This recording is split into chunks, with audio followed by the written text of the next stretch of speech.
قال النبي صلى الله عليه وسلم كلمتان حبيبتان إلى الرحمن خفيفتان على اللسان ثقيلتان في الميزان سبحان الله وبحمده سبحان الله العظیم۔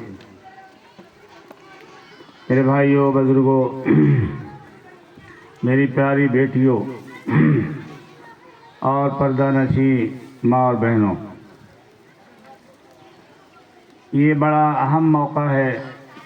اس مسئلے میں اس وقت بخاری شریف کے حدیث پر اور شروع سے لے کر اخیر تک کیا مناسبت ہے، اس پر کلام کیا جائے تو بڑا مشکل ہے کہ اس مجمع کو کیسے سمجھایا جا سکتا ہے، اس لیے کہ علمی باتیں ہوتی ہیں، علماء کے لیے ہوتی ہیں۔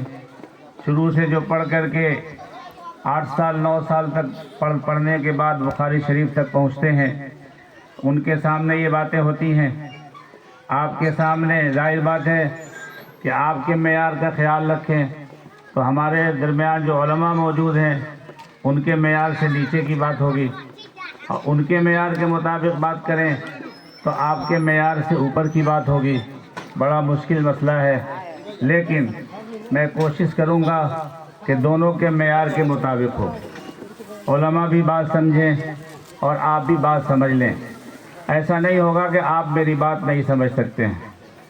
اللہ سے دعا کیجئے کہ میں اپنی بات آپ تک پہنچا سکوں، سمجھا سکوں۔ اللہ مجھے سمجھانے کی توفیق عطا فرمائے، اور میں دعا کرتا ہوں کہ اللہ مجھے سمجھانے کی توفیق عطا فرمائے، آپ کو اللہ سمجھنے کی توفیق عطا فرمائے۔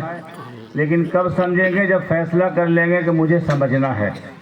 اور اگر آپ یہ سمجھیں کہ یہ تو بہت اونچی چیز ہے، بخاری شریف کا درس ہم کیسے سمجھ سکتے ہیں، اس لیے آپ سونا شروع کر دیں۔